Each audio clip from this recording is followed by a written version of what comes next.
Melakukan dosa merupakan suatu perbuatan yang dibenci oleh Allah Subhanahu wa Ta'ala. Ganjarannya pun tidak main-main, bisa saja dibalas langsung di dunia tanpa harus menunggu akhirat. Akan tetapi Allah Maha Pengampun. Seberat apapun dosa hambanya jika bertobat, maka akan diampuni dan dihapuskan segala kesalahan yang telah diperbuat. Namun jangan pikir semua dosa bisa diampuni oleh Allah Subhanahu wa Ta'ala. Ada 10 dosa besar yang ternyata tidak ada kata ampun, justru akan langsung dijebloskan ke dalam api neraka. Berikut ini 10 dosa besar manusia yang tidak akan diampuni oleh Allah Subhanahu wa Ta'ala. 1. Menyekutukan Allah atau syirik. Syirik atau menyekutukan Allah Subhanahu wa Ta'ala adalah dosa besar. Misalnya, Anda menginginkan sesuatu, tapi malah meminta ke dukun yang jelas-jelas hanya manusia, bukanlah Tuhan. Syirik merupakan dosa yang tidak akan diampuni oleh Allah, tertulis dalam Al-Quran yang artinya, sesungguhnya Allah tidak akan mengampuni dosa karena mempersekutukannya syirik, dan Dia mengampuni apa dosa yang selain syirik itu bagi siapa yang Dia kehendaki. Barang siapa mempersekutukan Allah, maka sungguh, dia telah berbuat dosa yang besar. Quran Surat An-Nisa ayat 48. 2. Durhaka kepada orang tua. Menghormati, menyayangi, dan memuliakan orang tua merupakan akhlak terpuji dan sangat dianjurkan oleh Rasulullah Shallallahu Alaihi Wasallam, khususnya ibu. Akan tetapi jika sebaliknya merupakan dosa besar yang dilaknat, dan tidak akan diampuni dosanya oleh Allah Subhanahu wa Ta'ala. Dalam sebuah hadis Rasulullah Shallallahu Alaihi Wasallam bersabda, dari Abu Hurairah radhiyallahu anhu, ia berkata, seorang lelaki datang kepada Rasulullah Shallallahu Alaihi Wasallam, lalu bertanya, wahai Rasulullah, siapakah orang yang paling berhak mendapatkan perbuatan kebaikanku? Beliau Shallallahu Alaihi Wasallam menjawab, ibumu. Lelaki itu bertanya lagi, kemudian siapa? Beliau Shallallahu Alaihi Wasallam menjawab, ibumu. Lelaki itu bertanya lagi, kemudian siapa? Beliau Shallallahu Alaihi Wasallam menjawab, ibumu. Lelaki itu bertanya lagi, kemudian siapa? Beliau menjawab, bapakmu. Hadis riwayat Bukhari dan Muslim. 3. Merasa aman dari ancaman Allah Ta'ala. Kemudian merasa aman dari segala ancaman atau peringatan dari Allah Subhanahu wa Ta'ala. Misalnya, seorang ahli maksiat terus saja melakukan zina. Tanpa dia sadari Allah Ta'ala tidak pernah luput pengingatannya. Allah Ta'ala selalu tahu di mana hambanya berada.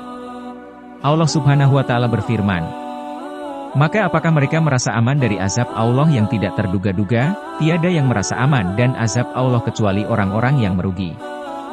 Quran Surat Al-A'raf ayat 99. 4. Putus asa. Siapa yang sering merasa putus asa karena gagal melakukan atau meraih sesuatu? Padahal Allah Subhanahu wa Ta'ala masih memberikan rahmat-Nya kepada manusia. Bisa bernapas, melihat, diberikan rezeki yang cukup. Allah Subhanahu wa Ta'ala tidak menyukai hambanya berputus asa. Sebab termasuk golongan kafir dan akan masuk ke dalam neraka. Sesungguhnya Allah tidak akan mengampuni dosa karena mempersekutukannya syirik, dan Dia mengampuni apa dosa yang selain syirik itu bagi siapa yang Dia kehendaki. Barang siapa mempersekutukan Allah, maka sungguh, dia telah berbuat dosa yang besar. Quran Surat An-Nisa ayat 48. 5. Menuduh wanita baik-baik berzina. Allah Subhanahu wa Ta'ala mengancam orang yang menuduh wanita baik-baik berzina. Hati-hati karena ini akan menghancurkan hidup mereka dan menghancurkan keluarga mereka. Ini juga dapat memengaruhi masyarakat dan menciptakan perpecahan, kekacauan yang menyebar. Menuduh wanita baik-baik berzina termasuk dosa besar yang tidak akan diampuni oleh Allah Subhanahu wa Ta'ala. Sebagaimana dalam firman-Nya, dan orang-orang yang menuduh perempuan-perempuan suci berzina kemudian tidak menghadirkan 4 orang saksi, maka cambuklah mereka dengan 80 cambukan dan jangan terima kesaksian dari mereka bahkan sesudahnya. Dan mereka jelas tidak patuh. Kecuali orang-orang yang bertobat setelah itu dan memperbaiki diri, karena sesungguhnya Allah Maha Pengampun dan Penyayang. Quran Surat An-Nur ayat 2-5. 6. Membunuh. Membunuh tentu saja dosa besar yang tidak akan diampuni oleh Allah Subhanahu wa Ta'ala. Islam melarang keras tindakan seperti itu karena tidak hanya menciptakan kekerasan, kerusuhan, dan kekacauan dalam masyarakat, Islam menganjurkan untuk menjaga dan melindungi darah saudara-saudara muslim dan juga darah non-muslim. Allah Subhanahu wa Ta'ala berfirman, barang siapa membunuh satu jiwa kecuali untuk jiwa atau untuk kerusakan dilakukan di bumi, seolah-olah dia telah membunuh manusia seluruhnya. Dan barang siapa yang menyelamatkan seseorang, maka seolah-olah dia telah menyelamatkan manusia seluruhnya. Quran Surat Al-Maidah ayat ke-32. 7. Memakan harta anak yatim piatu. Yatim piatu merupakan anak yang sangat dispesialkan, karena Nabi Muhammad SAW sendiri termasuk anak yatim yang ditinggal ayahnya sejak masih dalam kandungan.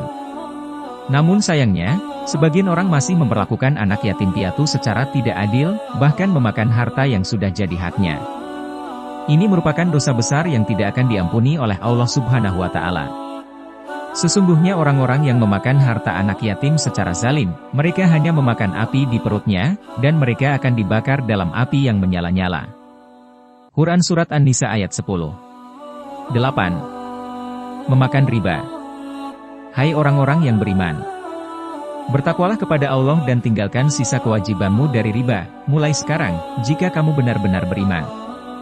Quran Surat Al-Baqarah ayat 278. Dalam kutipan ayat tersebut secara jelas melarang memakan riba. Bahkan ini termasuk dosa besar yang tidak diampuni oleh Allah Subhanahu wa Ta'ala. 9. Berbuat zina. Sudah jelas berbuat atau melakukan zina merupakan dosa besar, dan terancam tidak diampuni oleh Allah Subhanahu wa Ta'ala. Dan orang-orang yang tidak menyembah Rob yang lain beserta Allah dan tidak membunuh jiwa yang diharamkan Allah, membunuhnya, kecuali dengan alasan yang benar, dan tidak berzina, barang siapa yang melakukan yang demikian itu, niscaya dia mendapat pembalasan dosanya. Quran Surat Al-Furqan ayat 68. 10. Lari dari medan perang. Hai orang-orang yang beriman, jika kamu bertemu dengan orang-orang kafir yang sedang maju untuk berperang, janganlah kamu membelakangi mereka dalam pelarian. Dan barang siapa yang membelakangi mereka pada hari seperti itu, sesungguhnya dia telah kembali dengan kemarahan dari Allah, dan tempat perlindungannya adalah neraka, dan celakalah tempat yang dituju. Quran Surat Al-Anfal ayat 15-16. Dalam kutipan ayat tersebut menerangkan lari dari medan perang merupakan dosa besar dan terancam tidak diampuni oleh Allah Subhanahu wa Ta'ala. Wallahu a'lam bishawab.